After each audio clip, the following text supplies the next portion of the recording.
never for YouTube to start thinking that I'm actually broadcasting. So for the time I sing a stupid little song, hopefully it does make you go crazy. Okay. So I think I'm live. So we're doing colorful stuff today, and I always try to start with something, so I don't want to uh, I want to start the stream with something on the page instead of doing something random. So I thought we would do uh, a sword dripping rainbow. Hey, Goober, welcome, welcome. I got my fancy pencils, which I had lost. They are pretty dark, not very bright. The yellow looks really good, though. More earth tones. And then I also have crayons. I love a good crayon. I don't quite have 96. It looks like a couple are missing. But we got some really bright things in there.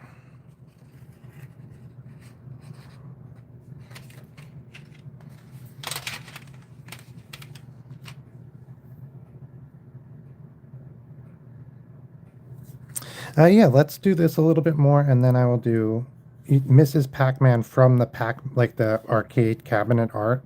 That could be fun. What does that look like? Do we know? Well, I don't know. Let me look it up.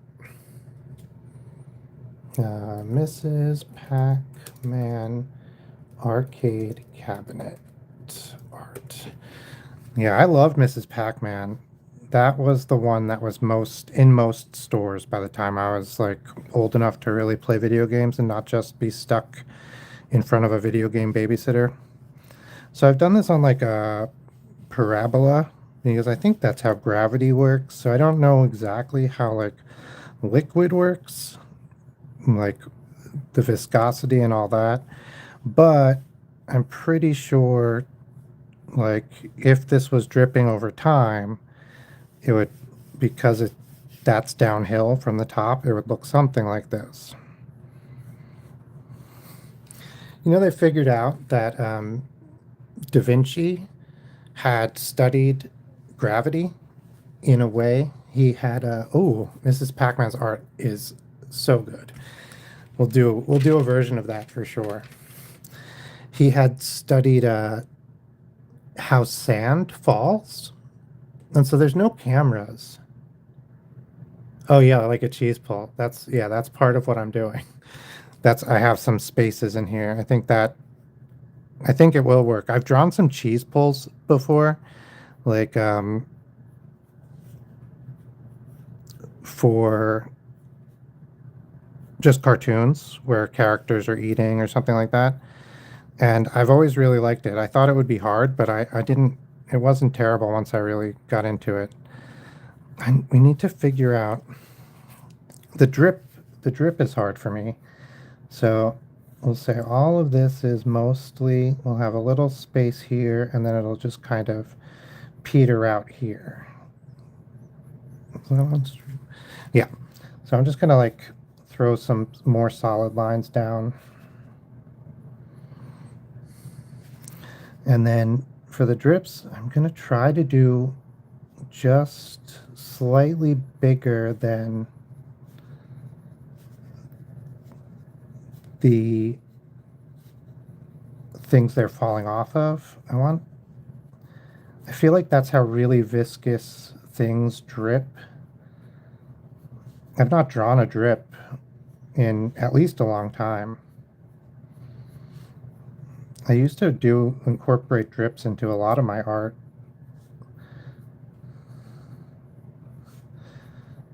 So this is reminiscent. It's bringing me back, but I guess we can have some things falling.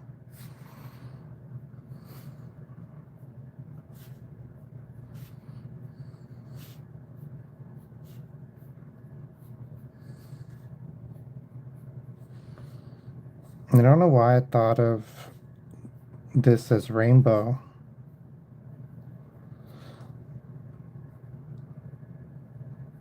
But I think it is. I think still it's feeling rainbowy. All right, I'm going to come in and just kind of define some of these drips and lock some stuff down. We'll see if I like it or hate it once I can see it a little bit better. I'm trying to remember which way is down, down, down, down. You don't want your drips falling not down.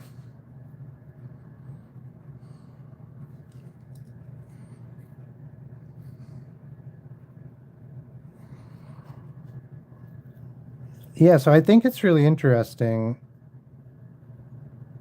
how in Pac-Man, so usually like you can kill all the enemies and the enemies can kill you. I shouldn't say that word, defeat you in a video game. But in Pac-Man, they they can get you, but you can't get them until you make them vulnerable. So they're like always invulnerable. There's just something like that's so different from because like usually you and the enemies are on more or less or like not even playing ground. You usually have the advantage, right? You can like move more, you can do more than they can. But in Pac-Man, you guys are pretty evenly matched, except actually they have an advantage. And I just think that's so interesting. Like that like think about it in Mario, right? Like Mario has the advantage over basically every enemy in Mario, the original Mario Brothers, right? Except for maybe not maybe I think except for Bowser and not Bowser. Who is it? Koopa, the guys at the end of the levels. Um, they take 3 hits, so Mario takes 2 or 3 hits, or 1 or 2 hits, and they shoot things. They also shoot things. So like they have an advantage there, but every other character in Mario, you have the advantage. And then in Pac-Man, it's even. Slash the ghosts, the enemies have the advantage. And I think that's a fun. I wonder. There must be other games like that, right? This can't be like super unique. But I wonder what. I can't think of any off the top of my head. I guess a lot of no, even in like Halo and stuff, you have like the shields and the better weapons. In it's it's interesting. I don't think I have any silver crayons, although that would have been great. Oh my gosh, I have one metallic green. Oh, I have a metallic green. I have a metallic red. Maybe I do have silver. Let's see. No.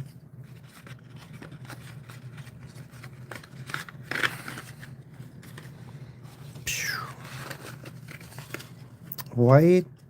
What's this? Just regular blue. I'll probably use that.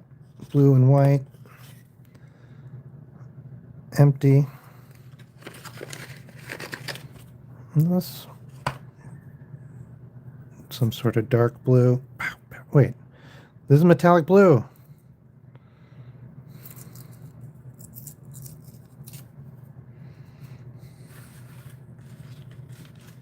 I don't think so. Let's see. Oh, yeah, I do.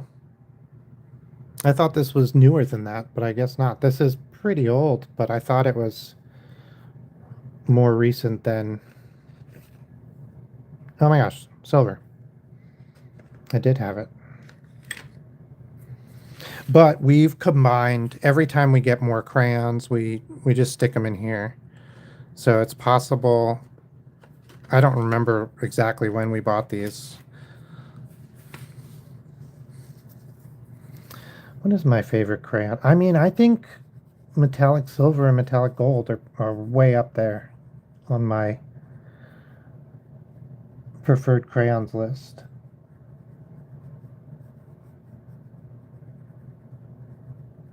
Man, I have not colored with crayons in like 100,000 years. Is that right? So we're going to do the rainbow. Should it be rainbow right to left or left to right? I'm thinking left to right.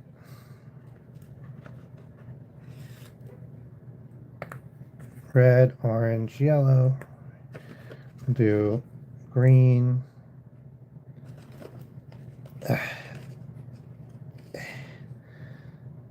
Indigo. That's literally indigo too. I'm a good color picker. Yeah, indigo, Roy G. Biv. Then you get purple. There's metallic purple. It's called cyber grape. I don't want only the purple to be cyber. Cyber grape. Okay, this is probably really, these are really old crayons. Midnight blue. Come on, give me any purple. What? Oh, there's one hidden away. It fell behind the couch. Blue violet. Okay. Ooh, wild watermelon. I don't know what color that is. So I'm going to just kind of, I guess, let's see. We need 7. Is that Roy G. Blue? Oh, I lost blue. Blue. Okay. Roy G. Biv. So we need 7. Violet. Blue. Indigo. We'll make indigo small because it's dark, so it'll spread. Kind of the same with blue. Green will make a little bit bigger. Yellow will make very big because it's not dark and it won't spread. And then orange and red will kind of like just split the difference here. Okay. Oh, that's great.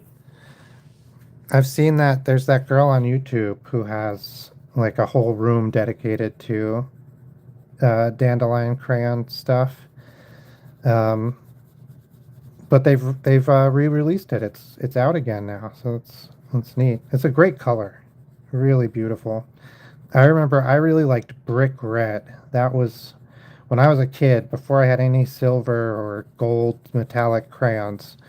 Brick red was my go-to for, I don't know, I just really loved how good you could tell what the color was. There's just something about it.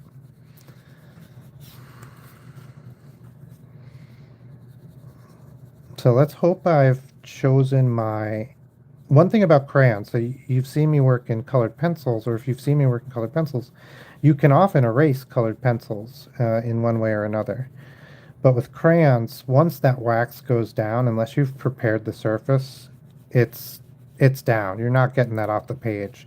Your closest bet is scraping it. You can make it kind of work, but you're not going to be able to get it to be as if it went down brand new. It'll always look a little different.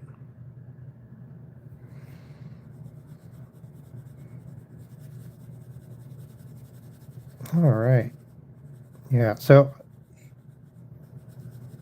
when you're mixing colors of the rainbow, and this is a mistake you'll see people make, they don't take up equal space.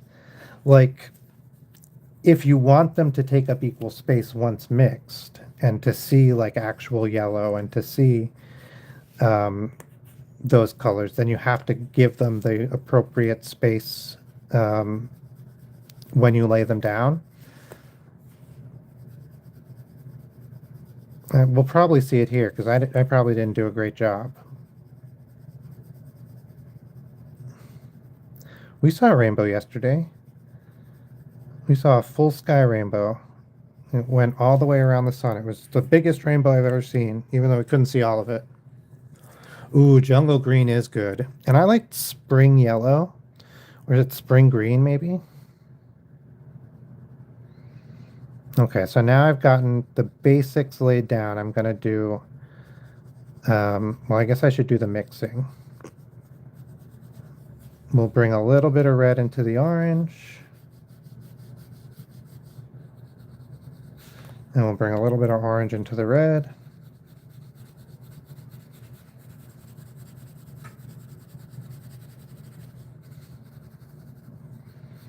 In the center of the orange, we'll really lay down orange.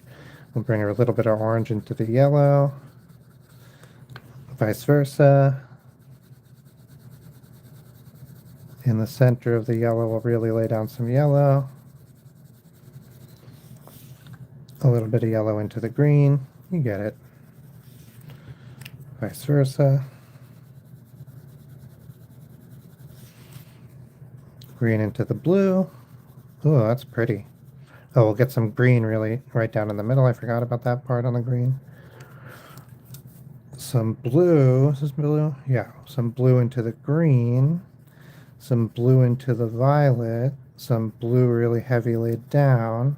Oh, wait, this is blue. Crap. Well, they'll mix good. And some violet. Violet really heavy laid down on the end. And going back into the... Okay.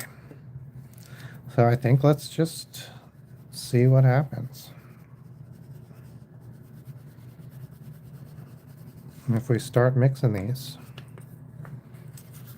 Crayons, one of my favorite things about crayons is how good they watch. Okay, I won't draw a bird. Hey, Aubrey. What's the worst song I've ever heard? That's a good question. So, okay, I have a story about worst song. So when I was a youngster, we had when I was very, very young, we had an 8-track. And I used to listen to the Beatles album 8 days a week. That's not the album, but one of the songs is on there. That's one of the songs. And I loved it. But we also had cassettes. And so we got rid of the 8-track at some point. I guess it was just old. I don't know. And we had cassettes. And on one of the cassettes we had was Jefferson Starship. And they had a song, "We Built This City on rock and roll." And I loved that song. Like, very, very young me would beg for that song to be put on repeat. I don't know what it was. I wanted to hear that song 100% of the time. And, like, even as a little kid, I could tell people were like, oh my God. But I just thought, like, they didn't want to hear the same song over and over. Once I got older and I thought about it, I was like, oh, they just didn't want to hear the same song over and over. That makes a lot of sense. Oh, yeah, thanks. So look at my surprise. I'm making a surprised face. You guys can't look at it, but look at my surprise when, like, I'm watching, like, Best Things of the Year 1999 or whatever on VH1 on VH1, and they're like, also the 100 worst songs of all time, and We Built This City is number one. The number one worst songs of all time, according to VH1's, like, whatever. I was like shocked Pikachu face with a tear. It was so funny to me. So, what's my least favorite song? Not that, but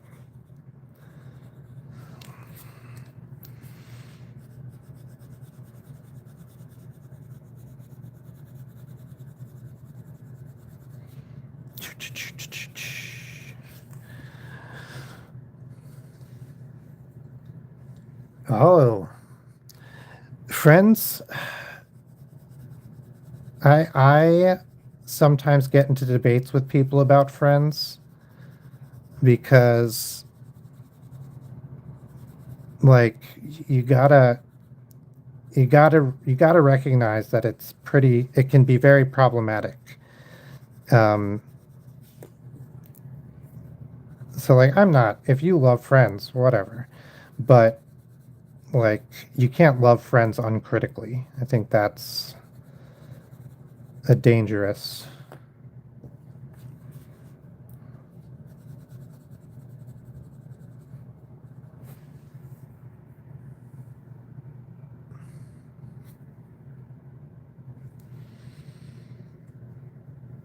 Yeah, that's true.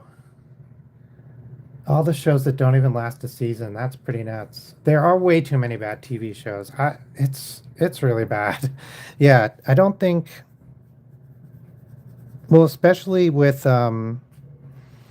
I don't know. I think Netflix making TV shows that like don't interrupt people watching on things on their phone is a real strange direction, and I think it's definitely injured the quality of television. Um, but then I just heard about a show on Netflix that Netflix produced in in cohort. What is it? In cohort with uh, a British company, and each episode is a single take. They're 22-minute long. It's a drama, and there's a single take. People say it's absolutely amazing. I haven't watched it yet.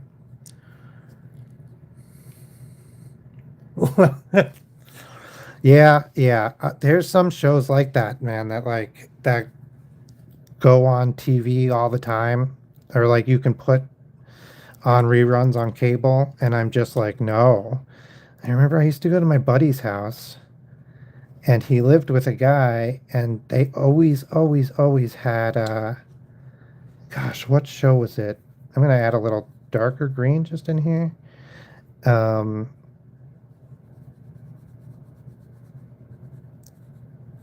oh, I can't remember. It wasn't How I Met Your Mother. It wasn't Big Bang Theory, but I feel like it was right in that, right in there. It was like, I'm not sure. It was terrible. That's what it was. Oh, Peep Show is amazing.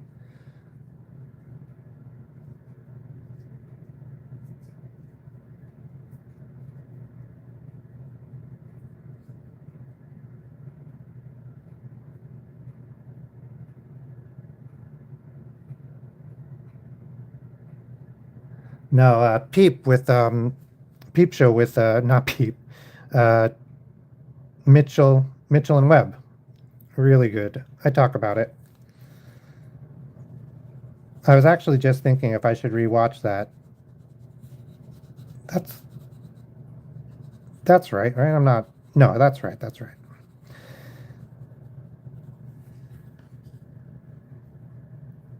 Mitchell and Webb did a sketch comedy show. That's also good. It's not. I think Peep Show's better, but their sketch comedy is good. And then they did an audio sketch comedy show, which is great. I really enjoyed that also. A lot of recycled stuff from the visual one, the video one.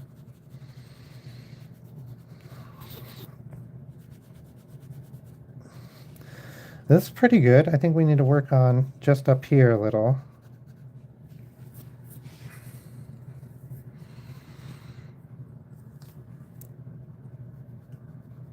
I'm gonna scrape it and add a little bit of white crayon. Let's see if I have a good scraper. I got this guy. This might scrape.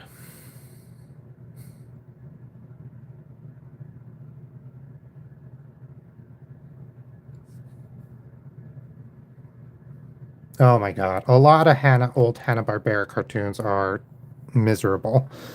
Um,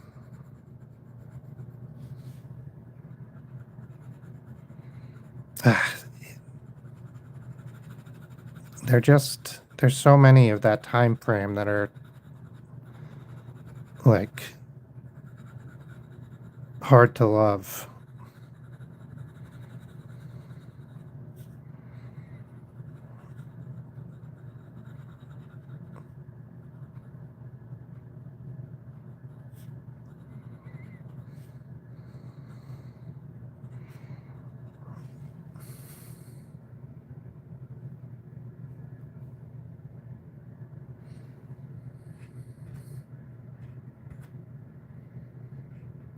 Tasteful Kitty is not looking. Oh, is Chirp Tasteful's got it. I was like, who's Tasteful Kitty? Is this somebody I don't know?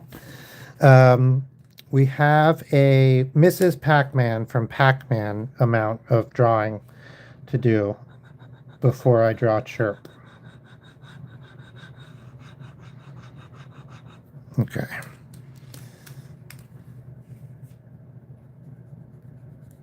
I don't think eraser will work. I'm still used to working in colored pencil, but let's try eraser. Let's try erasering. It's not terrible. And we'll do a little white to get this mix down.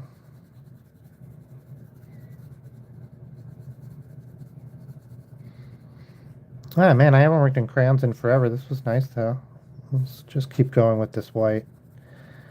Get a little mixing.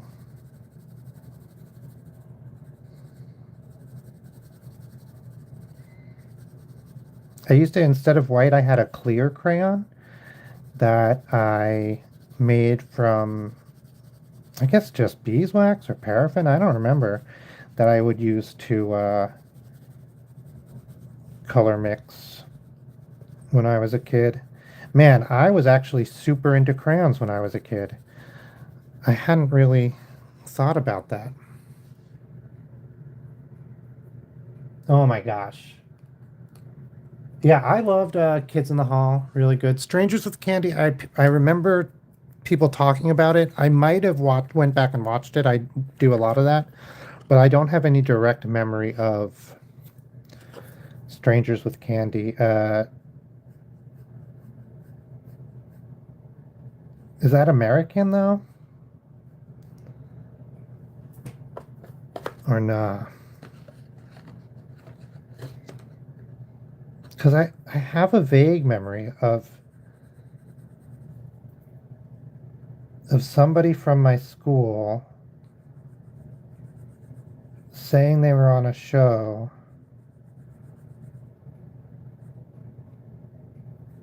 Huh. And I remember thinking, I don't remember the name of the show, but I remember thinking like something about a white van and like that's such a weird show. Why would they have like kidnapping in a show? And I now I wonder if it could possibly be that. We had some weird kids in school. By weird, I mean very rich.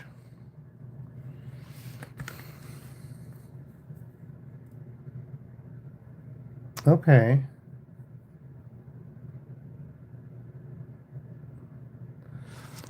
Huh. Yeah, I bet you my memory, I'm thinking of something else. Or like they were in a commercial probably or something. Um,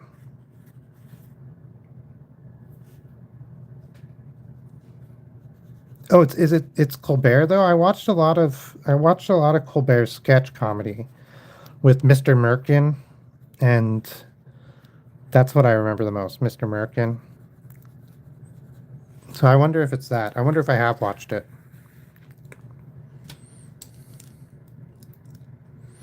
Okay, we're gonna do Mrs. Pac-Man. I really like this. I think a good scan and a nice cleanup of some of the overdraw, the overcolor.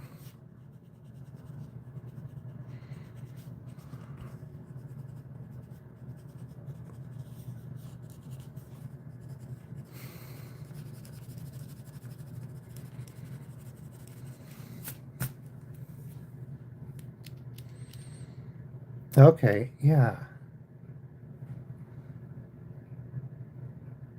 Oh, wait. An adult goes back to school is the plot. So it's like a whole it's like like a show. It's not sketch comedy. Okay, yeah. What I was thinking, I think, was sketch comedy. Now I don't think I've seen this.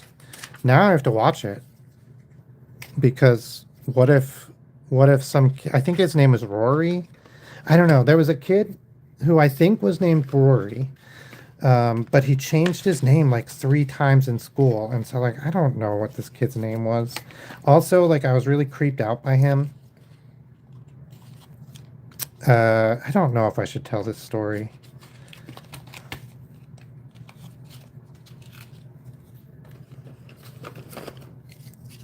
I'm like running out of space for the crayons. Okay. So I can be a little vague, I guess.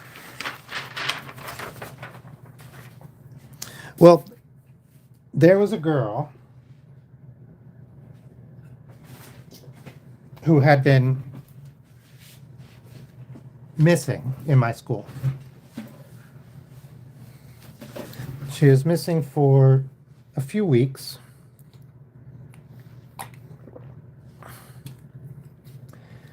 And they found her, and it was not neutral. It was, let's say,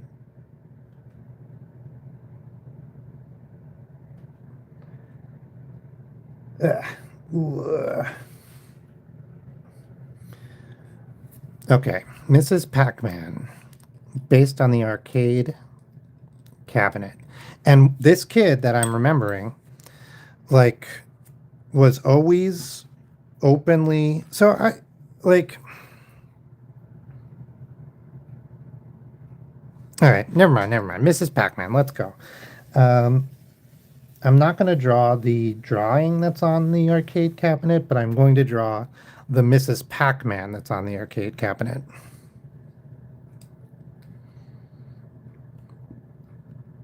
Okay. Yeah, Amy Sedaris is funny.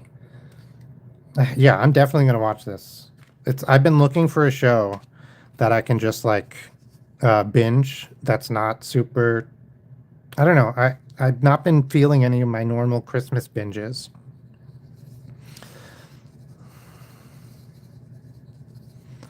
Strangers with candy. Okay. I'm gonna put this up on my wall. Okay. So Mrs. Pac-Man has legs in this one.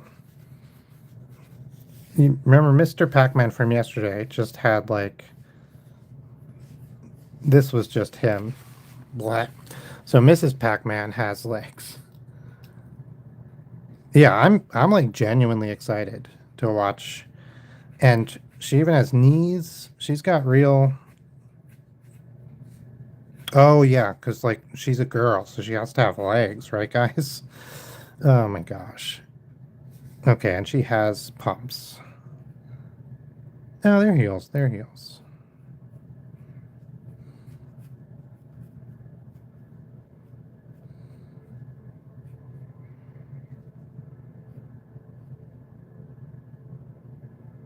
Okay, the train. I don't know if you could hear that. It just honked its horn. They always honk their horn when they're coming near the station, and it honked jingle bells. It honked dun dun dun dun dun dun dun dun dun dun dun. I did added the tone. It was all one tone. Um, that's so neat. I've not heard that before. Hopefully, I can hear it going back in the stream.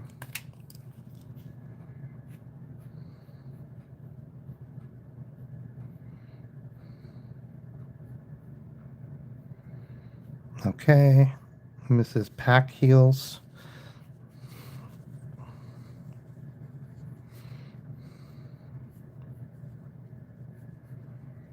What's that thing? Like if you're wearing a heel, the stiletto or something, it exerts more pressure on the ground than an elephant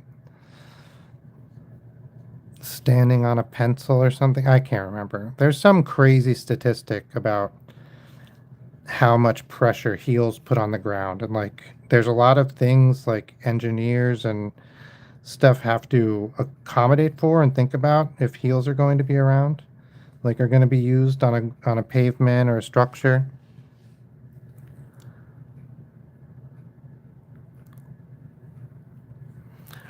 Man, I'm still really loving that Jingle Bells thing. Well, she just has big mitts. Lovely.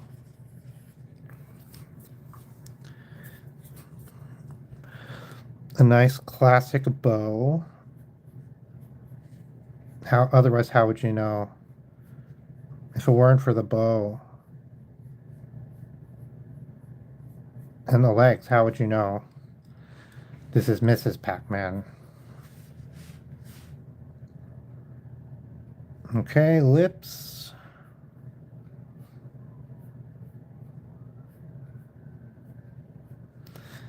Uh, a little red nose.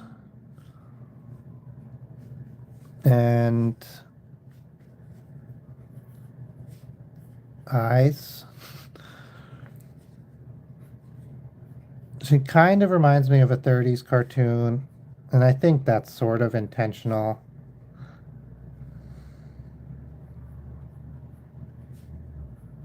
She's definitely got some Japanese influence.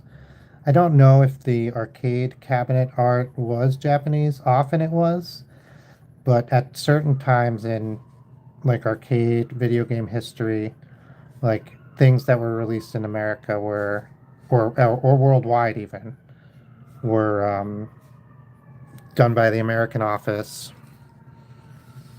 Okay, yeah, these eyes are not even. This one's wrong.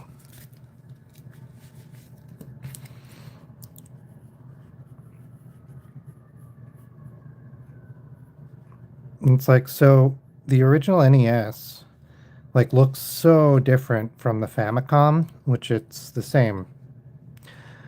Oh man, her eyelashes are actually weird. I just looked at the arcade art. Her eyelashes are actually really weird. It's like this.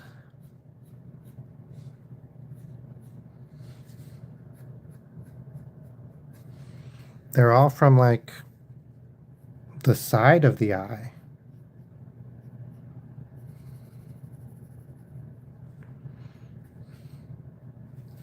I don't like it. We're doing regular eyelash. Top of the eye eyelash. Come on. Come on, Mrs. P. Do you think she's married to regular Pac-Man, or like is she married to another man also named Pac? Oh yeah, because she's Mrs. Pac-Man. So no, she's married to Pac. I forgot the convention of the time. We don't even really know her name. Her name might be Deborah. What is Mrs. Pac-Man's name actually? I bet you she has a name.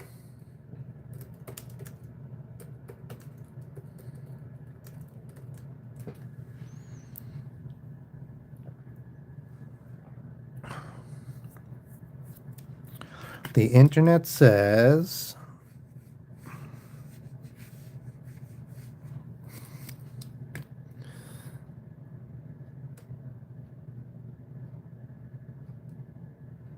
okay.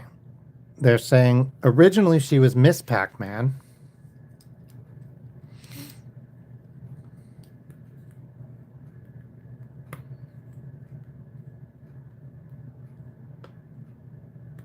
Hmm. Sorry, Miss Pac-Man.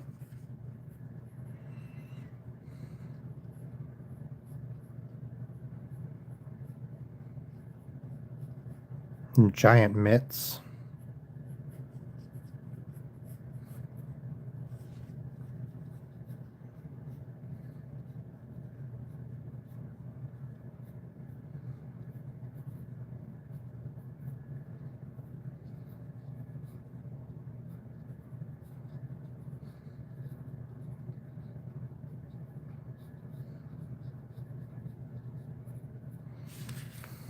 Mrs. Pac-Man's giant hands. Hello. Welcome, Kenneth.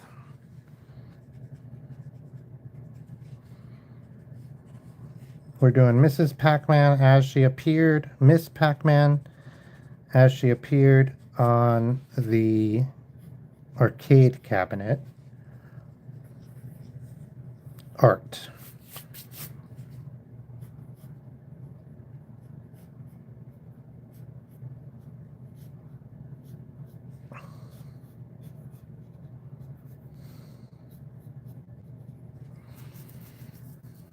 Okay. I guess we'll get some real lines in here. Real lines, real lines, real lines, real lines, some real lines. Make some actual choices and draw some real lines. I feel like this is where like in the sketch stage right before this, it kind of could be anything. And then when you get to this part, it's like, oh, now I've drawn the thing. Up until now, it was like, it was sort of partially in my imagination. Even though, like, there were, it was on the page in some aspect, like, because there's so many choices to be made, like, when you finally put in the real lines compared to the rest of the stages, it just doesn't feel like actually done until you choose the real lines. Oh yeah, wide kick. I don't have a wide kick. I was thinking probably tomorrow we'll do a what's his name? Pete the Duck stream. Okay. Let's anchor.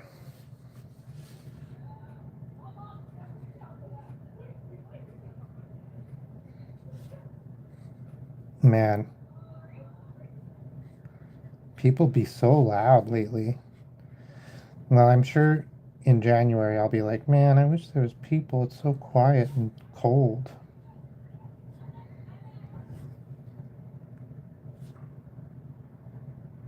Yeah. This is Mrs. Pac-Man. Miss Pac-Man. I think it's Miss Pac-Man, but it's just like MS period. Is that Miss? Ms? Is it? It's Ms. Is it Ms? I don't know. I just call people what they tell me, and she's not told me nothing. But that's, I'm bad at reading. So I don't know the conventions, is what I'm trying to say. I'm bad at knowing the conventions.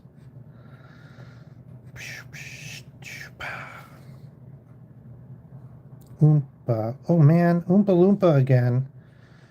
Is it the Pac-Men that make me think of Oompa Loompas? Like, I know they're married in some video games.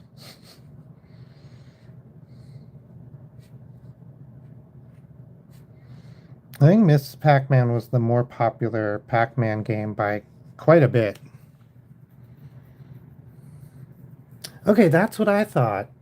That the old video game was Mrs. Pac-Man. So now I don't know. I don't remember what the arcade was. I think I mostly played... Gosh, I don't remember. I thought it was the NES version, but I totally could be mistaken.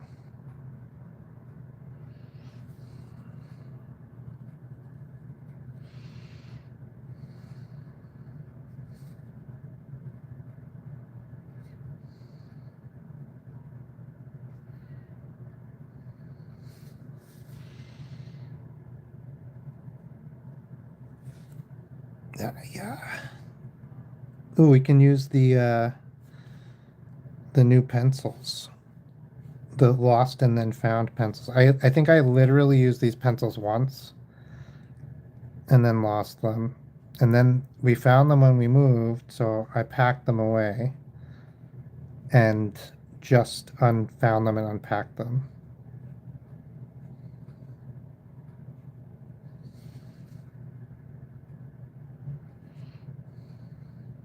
All right. Oh, wait, I didn't do her face.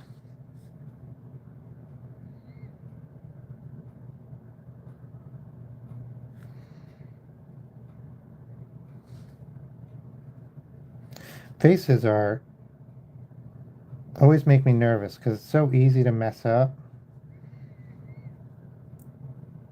And like a mistake on the rest of the body, who cares? You're not going to notice it. It's not going to make a big difference. But a mistake on the face, that can really stand out.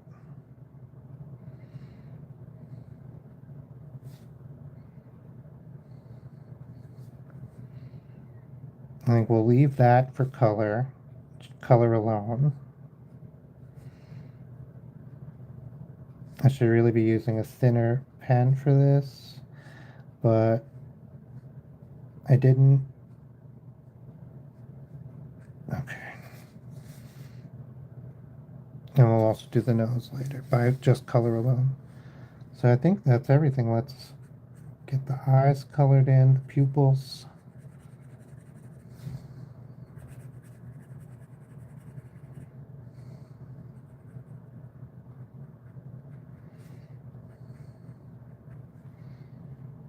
And the eyelashes.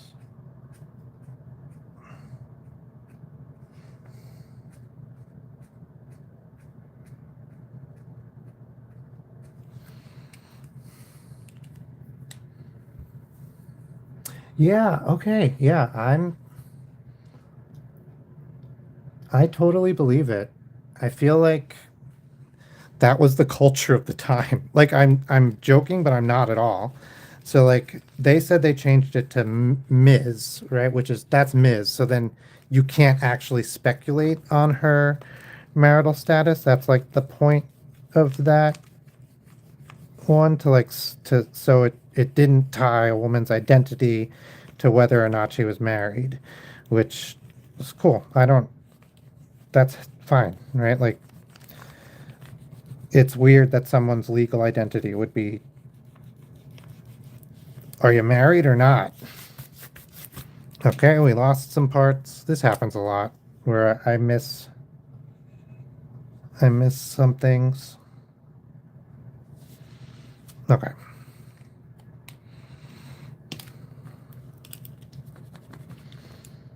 What happened here? Oh, I guess that was wet? That doesn't even make sense. Oh well.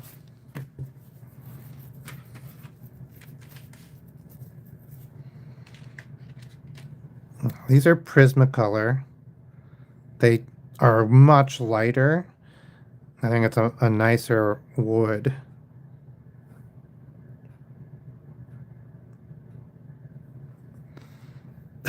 Yeah, let's do the body actually with dandelion yellow because I think that looks the most like her.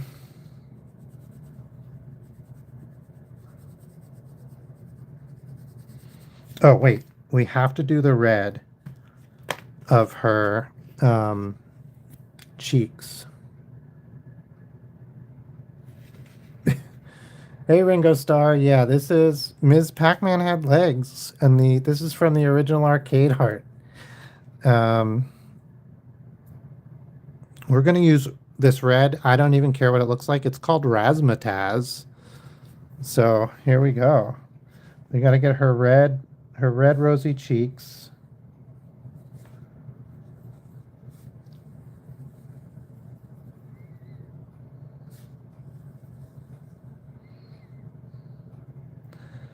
She had a red nose and red lips. I don't. She's like Rudolph. Well, she's only yellow or red and red.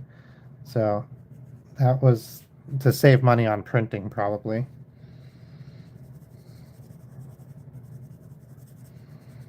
Man, crayons go on the page so nice compared to I've been using the pencils for the last like couple of months. My favorite medium is probably well, I'm really starting to like ink. Like the watercolor style inks. But my favorite, I missed some lines here. Media is probably still Crayons. Her big red mitts. I don't. Why were her hands so dumb? Sorry, Miss. Sorry, Miss.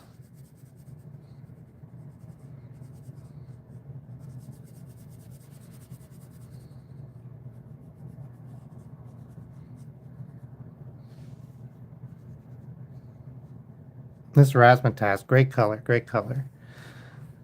Legs for days, yeah.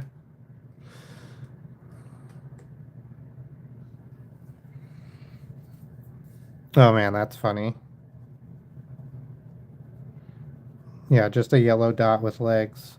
Yeah, like Ms. Pac-Man walked gingerly and in heels so that the green M&M could run in her sportswear, her sneakers. You know, I was kind of joking, but it's a take.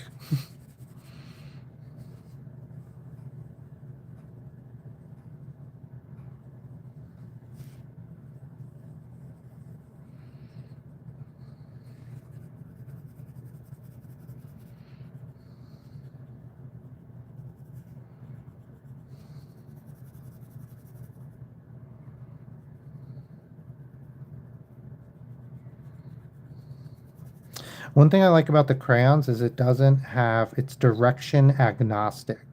So it doesn't matter which direction you're coloring in. Like the final product isn't going to show like your direction. It's going to show your coverage.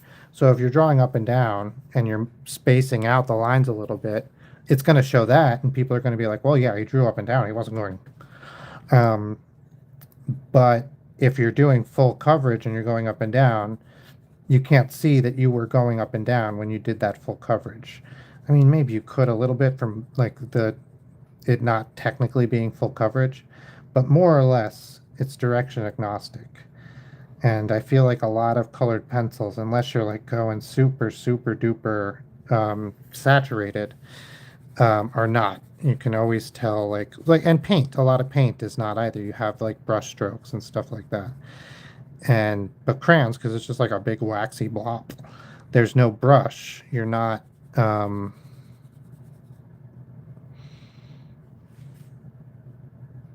leaving like marks of, like, for example, when you're doing the pencil, you're leaving the scrapings of the lead so you can see like which way that is scraped. But you're not really altering the paper at all with a pencil. And then with brush, you're putting it down in this fine texture. Oh, thank you, Johnny.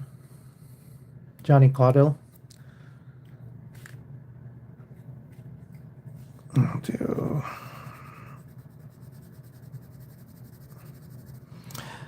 So, okay, yeah.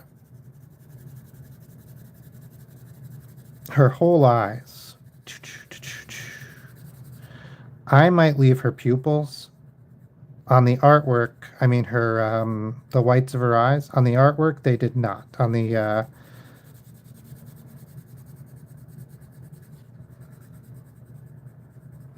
arcade artwork. But that's all right.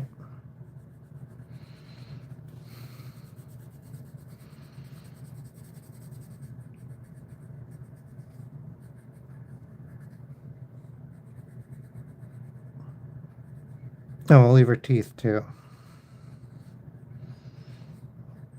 We won't give her jaundice by yellowing her eyes, and we won't give her smoker's mouth by yellowing her teeth. Does vaping yellow your teeth? Probably not. It popcorns your lungs. I don't know if that's true.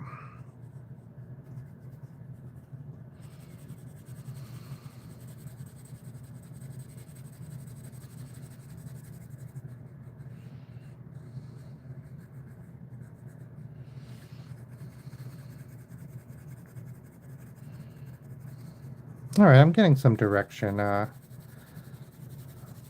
markers here. Maybe I was just in too small of a space.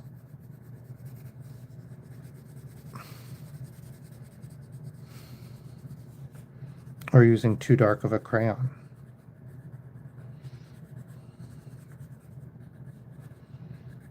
There we go. Ms. Pac-Man. Man, I remember when I was a little kid, when some people said Ms., they were being real rude.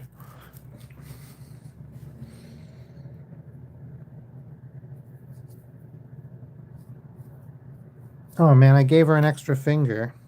That's all right. Would it have looked better?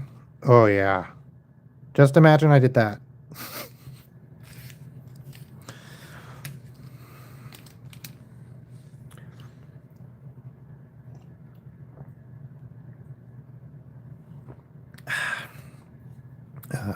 doing?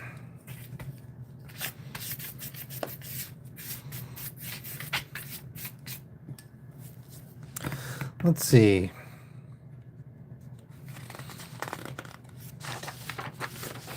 Oh, we got this. We got this.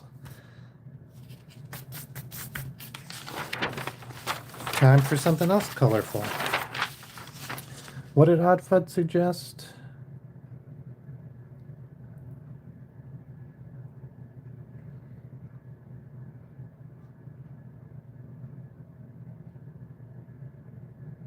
Oh, I missed this whole chirp.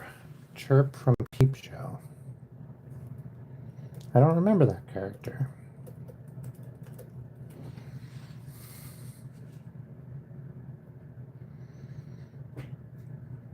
Peep, chirp. Oh, it is from Peep something, right? Peep in the Big Wide World. Okay. Is Chirp the red one?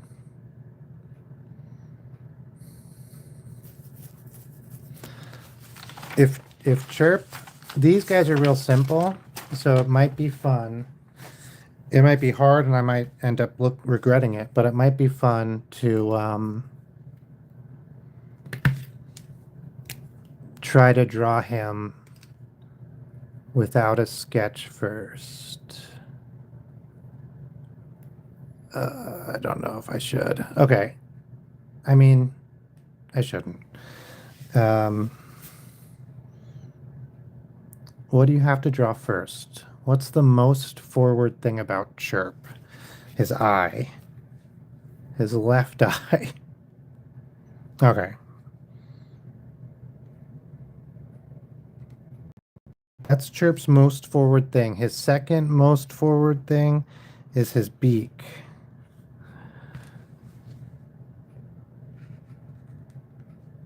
His third most forward thing is his right eye.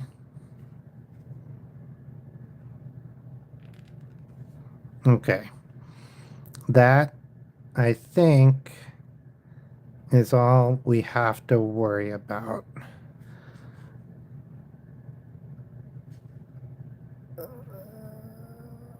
Okay, we'll do an arm. How big is Chirp? How big is Chirp? About that big.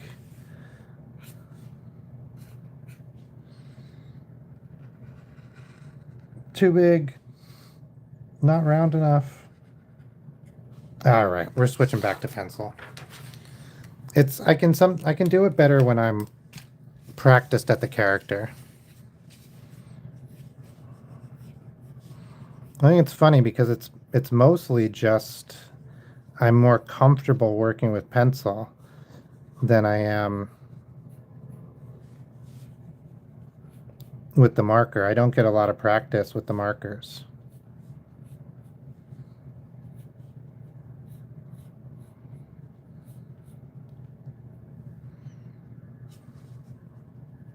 Wait. Okay, that's right.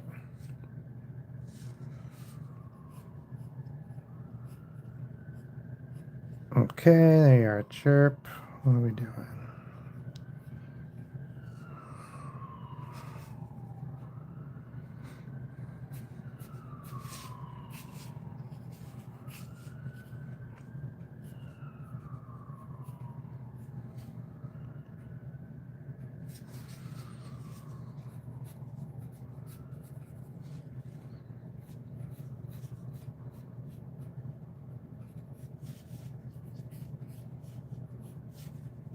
Okay. Chirpity derpity.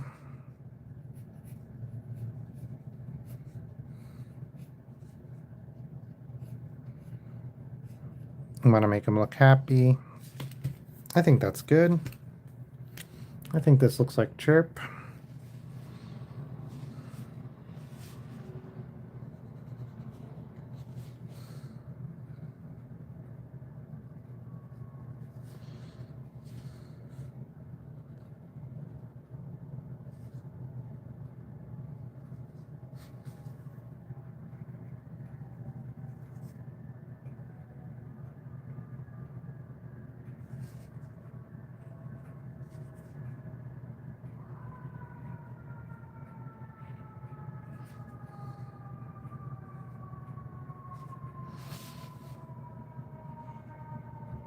there is a police or fire or ambulance outside ringing single sirens and then letting them die out.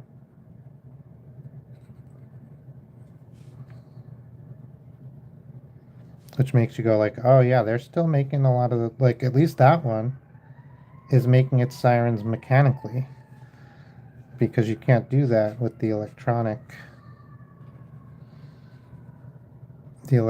ones. Mechanical sirens, Klaxons, is one brand, are freaking neat.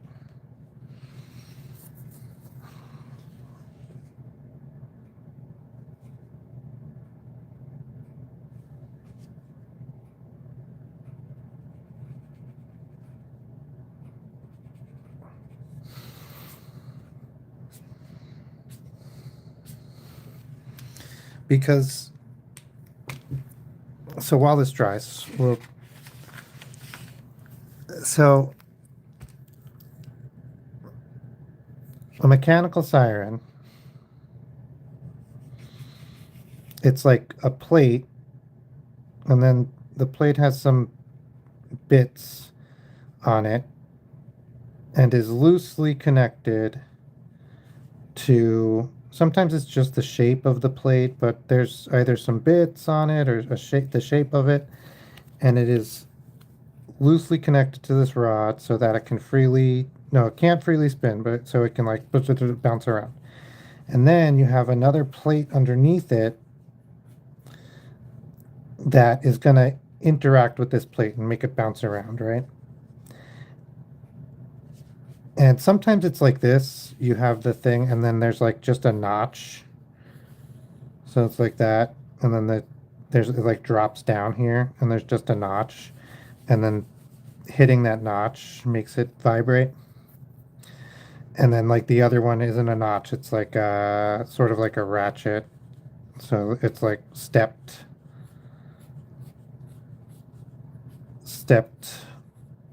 sections on the plate. So then this spins, the stepped section one spins underneath it, and then the plate that can freely move on top kind of like climbs the ramp and then drops off and climbs the ramp and drops off and climbs the ramp and drops off. And then that's this, like it climbs the ramp and drops off. It climbs the ramp, it drops off. And so you spin this bottom plate. And as you spin this bottom plate, like, I don't know these specifics, but it rings this plate. So it goes, and then they spin it up, they spin it fast, and they let it go down, and they spin it fast, and then they let it slow down, and they spin it fast. And that gives the noise. And sometimes, like, they'll spin it at this speed, and then they'll spin it at this speed, and then they'll spin it at this speed, and then they'll spin it at this speed with no gradual in between. And that's like, that also has a distinct sound, like bum, bum, bum. Oh, that is the bum, bum, bum, bum. This one is more like woo, like American. I'm not good at doing American sirens, but this is more like American sirens. But what's interesting is you can just spin it once. You get it up to speed, and then you stop. And then this plate's still spinning because you got it up to speed. And as it slows down, it's like, and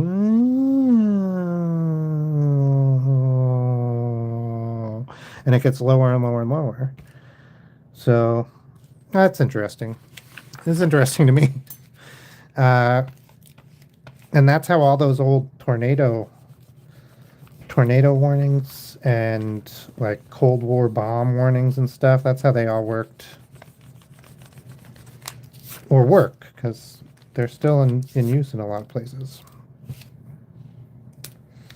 So we're just gonna do a little bit of touch up.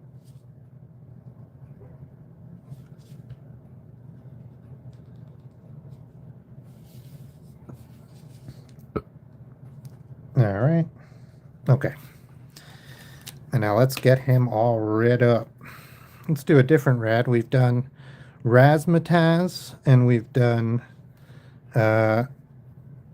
scarlet, which was very good. We have now red or wild strawberry. Should we use red 8-ball? I haven't broken out the 8-ball. You may rely on it. Red it is.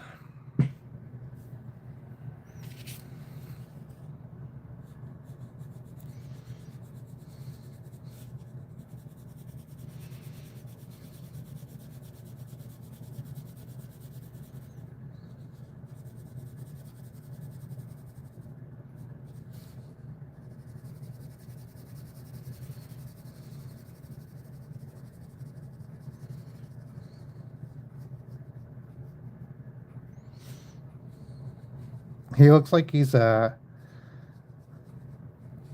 like excitedly explaining something to his friend that his friend doesn't agree with or doesn't know.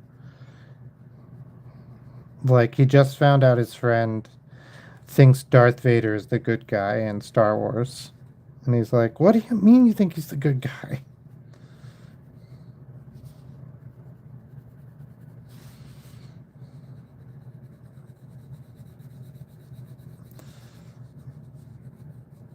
Oh, what do you mean?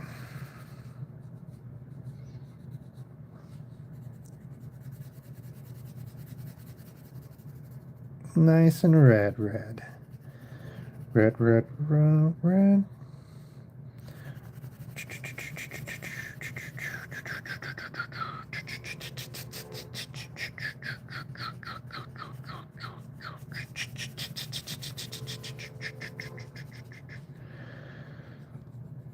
I wonder if they're going to try to do follow. I don't know what the train is doing now. Just regular, boring horns. What are those called? Whistle. Train whistle.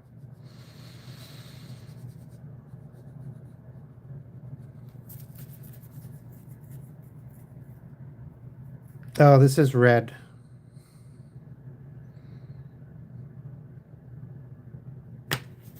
And now we're going to do probably like an orange for the beak.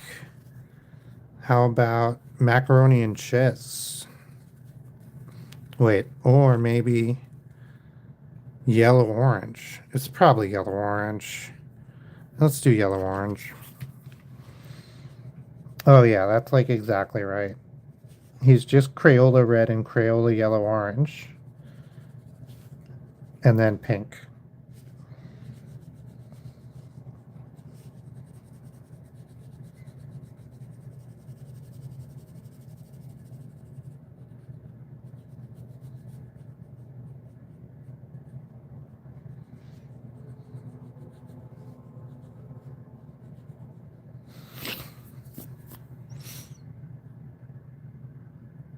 Yeah, yeah.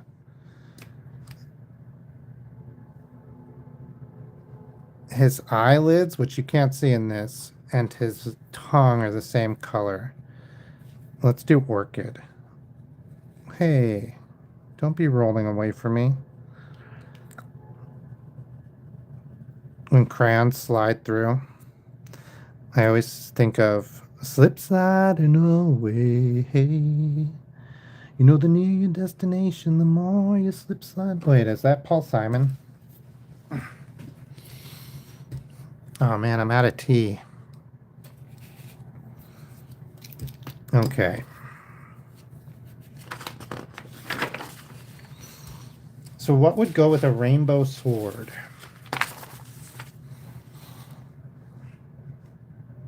Like, what's the companion piece to this? While I scrape some of the... It'd be cool to do this again, but ink it first instead of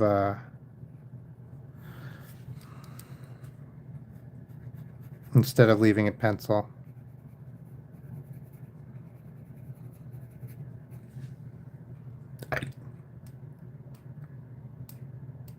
Oh, Goober, you missed her. She was wondrous. Ask anybody.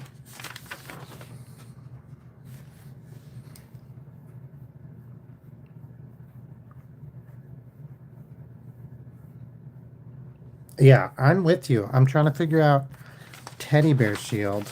Let's see. I really like, yeah, like, what is this? Oh, it's just the shadow from drawing. Probably all sorts of stuff. Oh no, it definitely, you can definitely see, uh, I don't know if you guys can see this actually.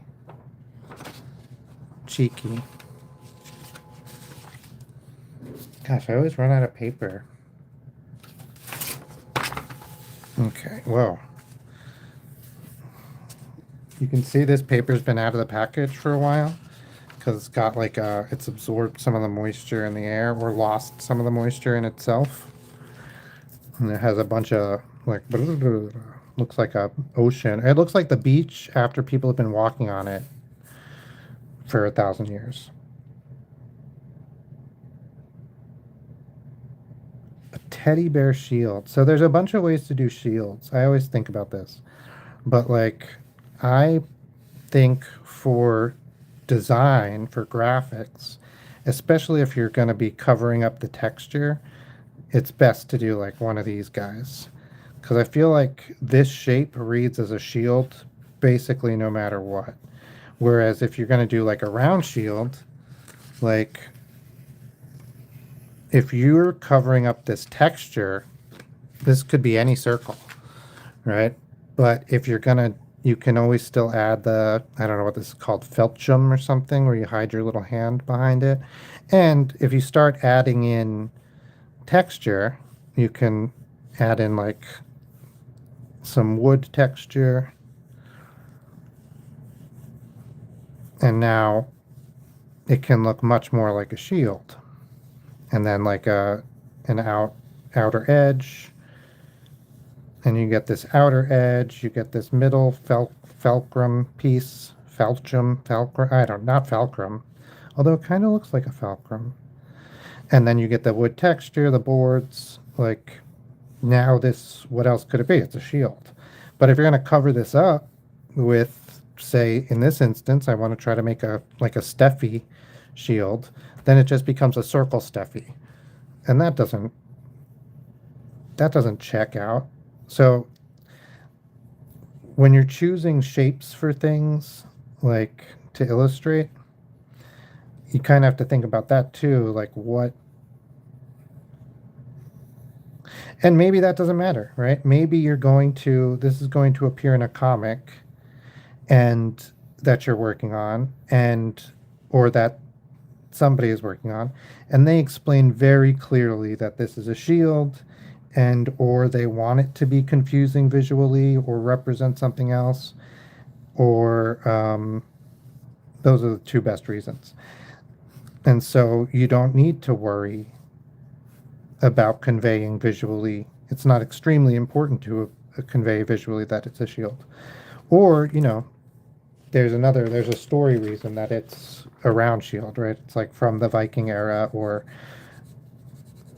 a culture that used these round shields.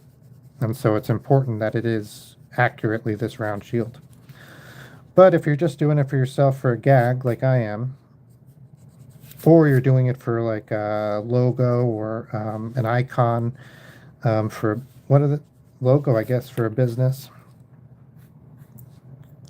or an app or something like that, probably you don't want to stick with this shield, because shrinking it down and making it, bringing it to its basic parts, you're going to lose this texture. Sometimes you print logos single color, right? So you're not going to have these kind of wood things in there single color and be tiny. It'll just look like a blurry mess. So you switch to something like this. We all know this is a shield.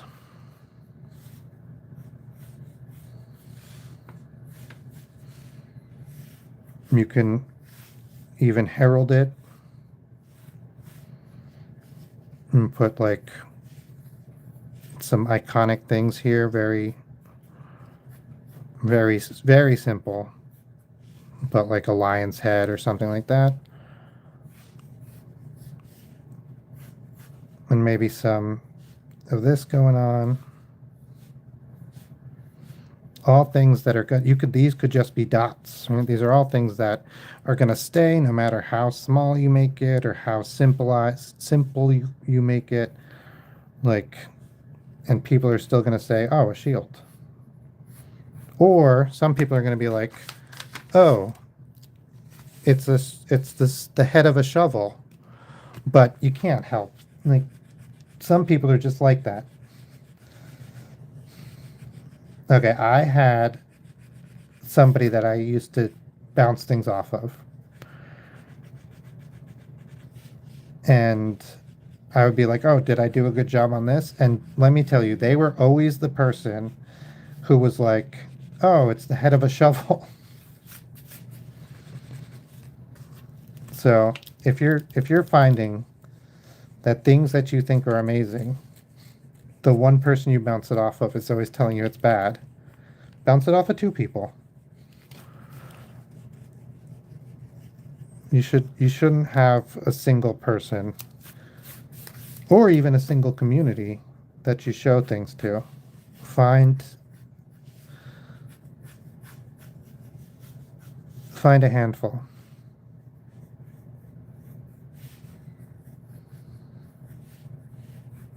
Anyway, yeah, so because we need to make this really read as a teddy bear, I'm going to use this shield shape.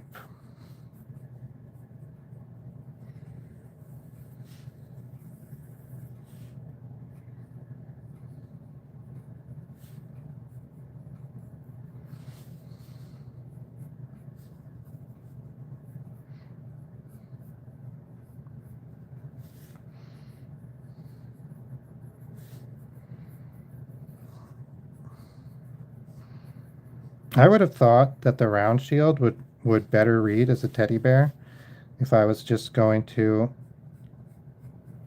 have guessed.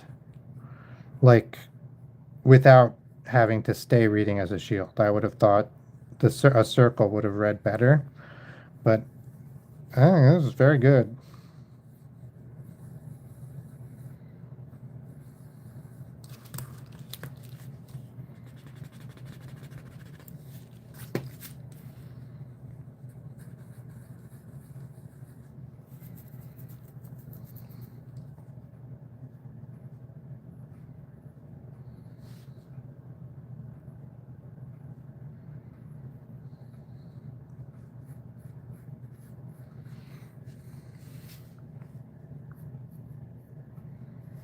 Hmm.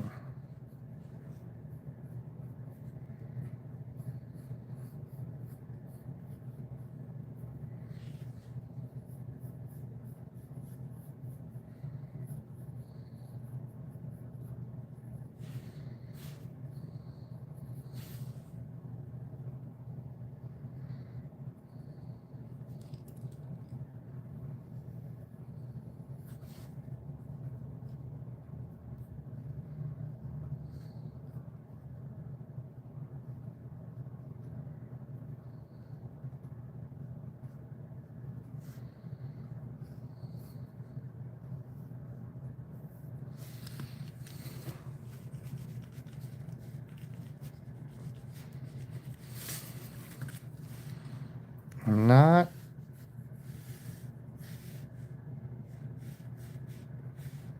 This one's wider, maybe? Yeah. And this one's skinnier. Okay, we're extending this one a little bit. We're shortening this one a little bit. That's all fine. Doesn't really change anything. Whoop, went the wrong way. And I moved everything over, but I shouldn't have.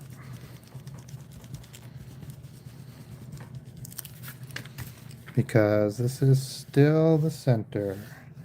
I was just confused. I draw little hearts, like kind of misshapen hearts for the noses of most mammals. You can also do triangles often, and sometimes you do upside down triangles or upside down hearts. All these read as noses for different little mammals. And so, easy peasy.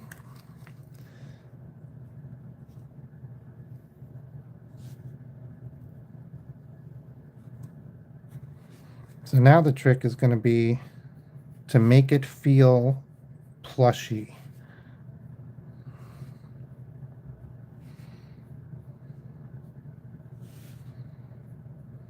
And I think that's mostly going to be down to this kind of little texture, sneaking little texture in.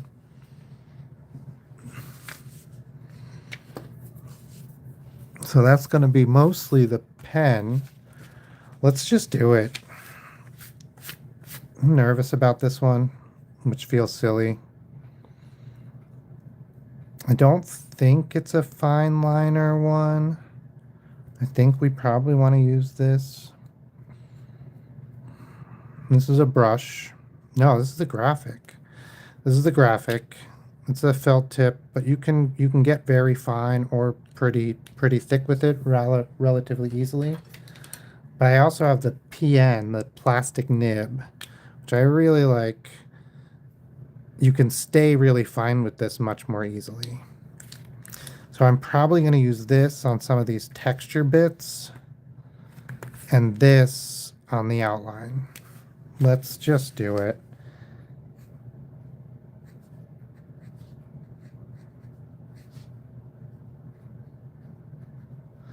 So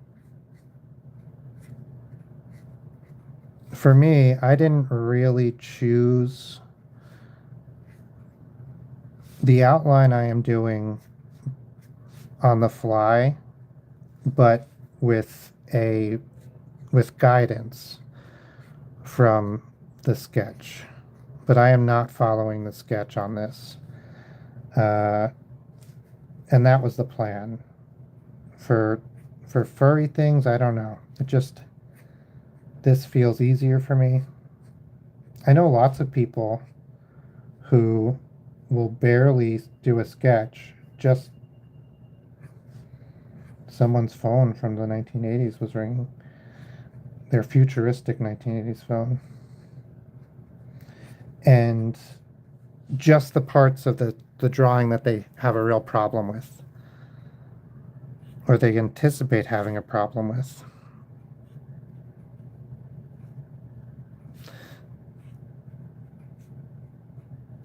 And the rest they will leave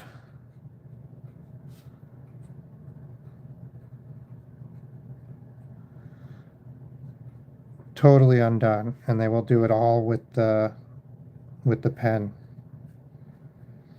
And then I've seen artists, although this is much more rare, but also I feel like more impressive. But you know, it's a sign of long-term practice, and it doesn't mean they're like better than other people or anything like that. But I have seen some really amazing work with just the ink. Like people just go straight down to ink. I kind of want these to just be a little bit more the same size.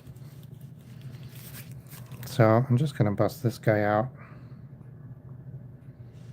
Whoa. The lead on this is so worn away. It's hard to get a clean line. Let me see if I can pull it out a little.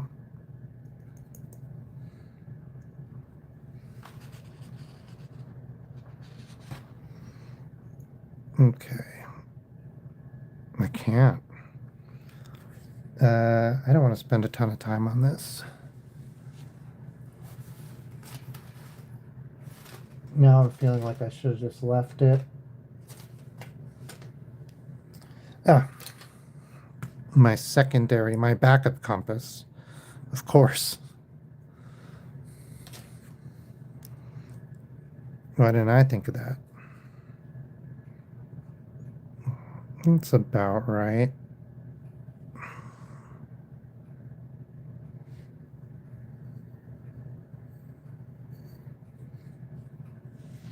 And go 1/2 the distance from the edge of the page. Flip that over to get the middle of the circle.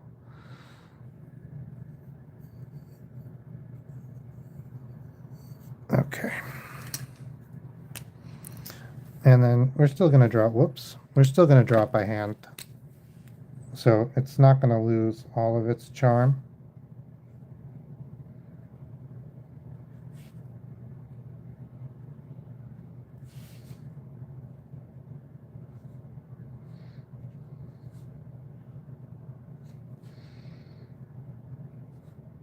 But it's nice to have a good guideline for that kind of thing.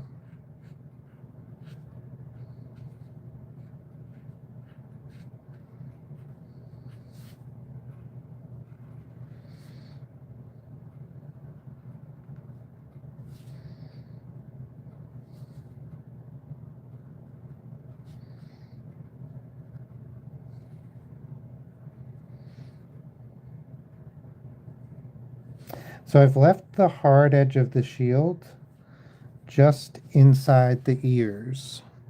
And I don't know if I like it or not, but I did it.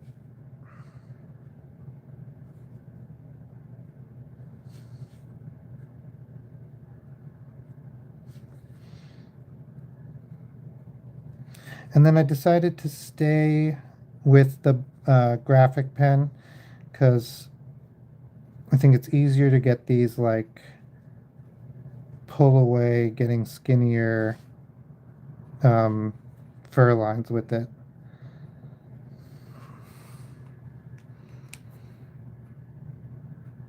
And then we'll do some dots.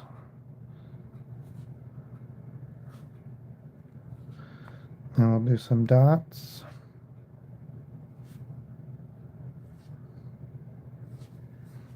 To make it buttons.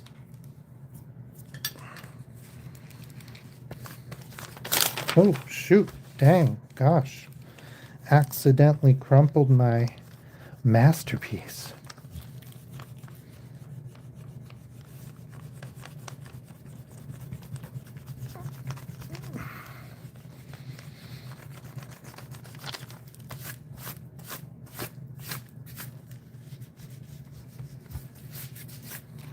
Yeah, so I think if we really, really wanted this to read as a shield, we probably would have had to have done something, something like,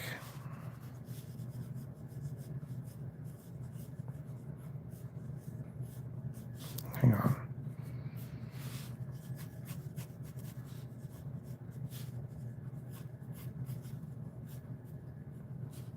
There we go. And then you have like the, even that. Well, this is good.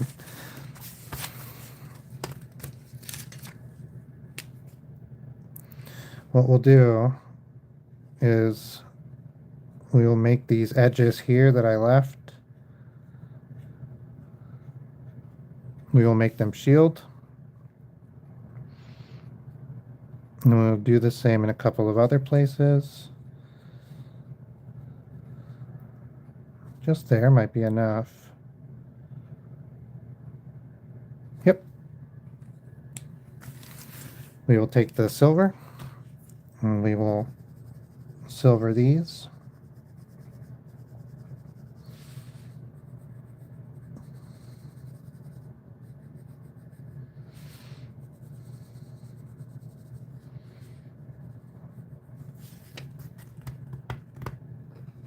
I bet you there's a teddy bear brown.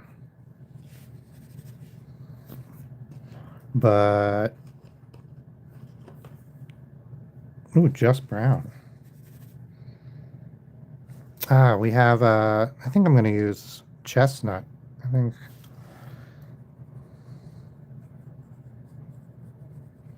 Ooh, what we can do, I don't generally do this with crayons, but let's try it out. I'm going to lay down an uneven fuzzy type coverage with this chestnut, and then we'll go in and we'll finish it off with the brown, and that should give us some variation and hopefully make it look like a teddy bear.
Man, getting that fuzz down, I feel like really changed how he looks to me.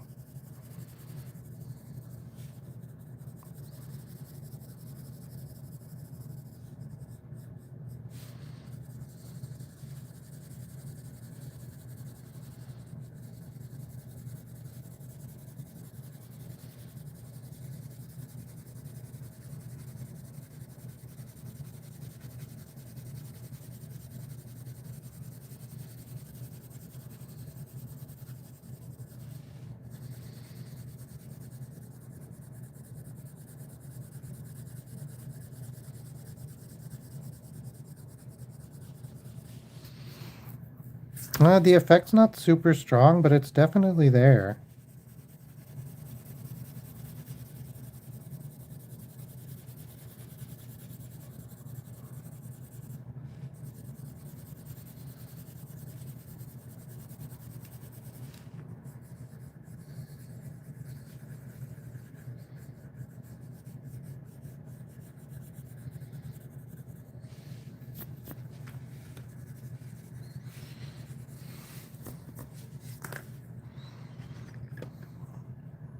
And this burnt sienna.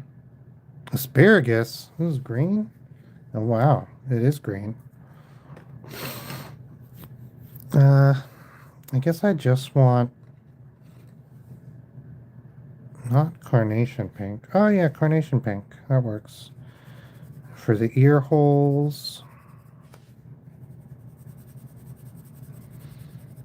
And I feel like usually bear noses are black. I'm going to try for like a really dark blue. Not indigo. That's... No. I don't see a black, which doesn't surprise me because that's the kind of crayon that gets used up.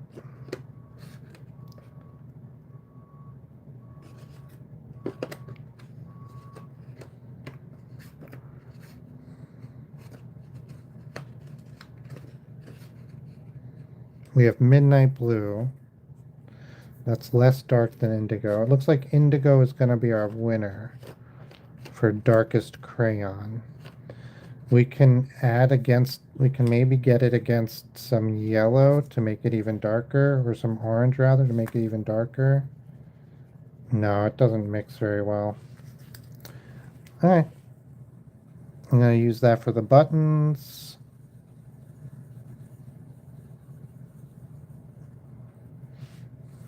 And for the nose.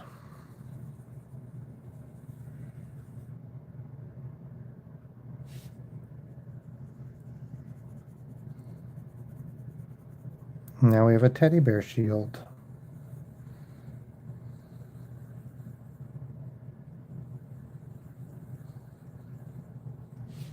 I'm going to draw the middle of these darker because buttons have that raised edge.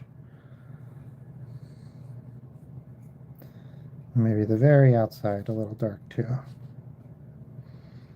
Get some shading in. I love same color shading where you use the white of the paper to do your dirty work for you.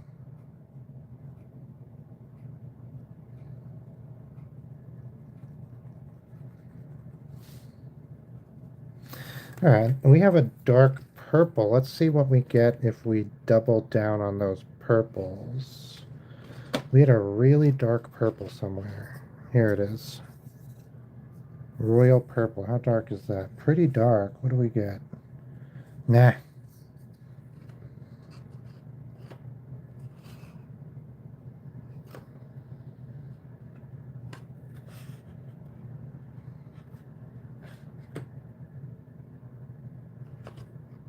What about a dark brown? That's not dark. A dark red? No, that doesn't do.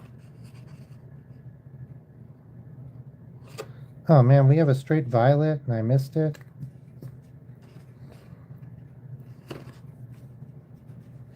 I think blue violet, which is what we used for the...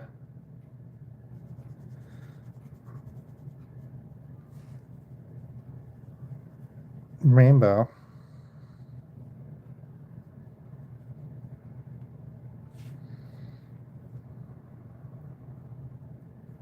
Well, teddy bear shield. You can get like the shing. We do have a white, but it's not going to create a shing. Shing. It would have if we laid it down first. Because then we could scrape everything off and get down to the original color. There we go. Teddy bear shield. This is what we drew today. Teddy bear shield. Chip from Peep something. Peep in the Big Wide World. Mrs. Pac-Man from the arcade cabinet original artwork. Really interesting. And a rainbow sword, which is probably my favorite. But I think if you had the rainbow sword,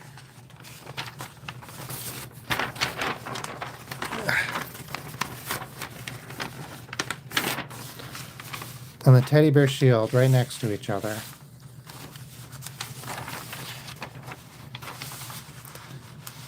you kind of know what they are. I don't like... All right. Thanks, everybody. I'm going to close this one off a little bit early tonight. But it's been a blast. Good night.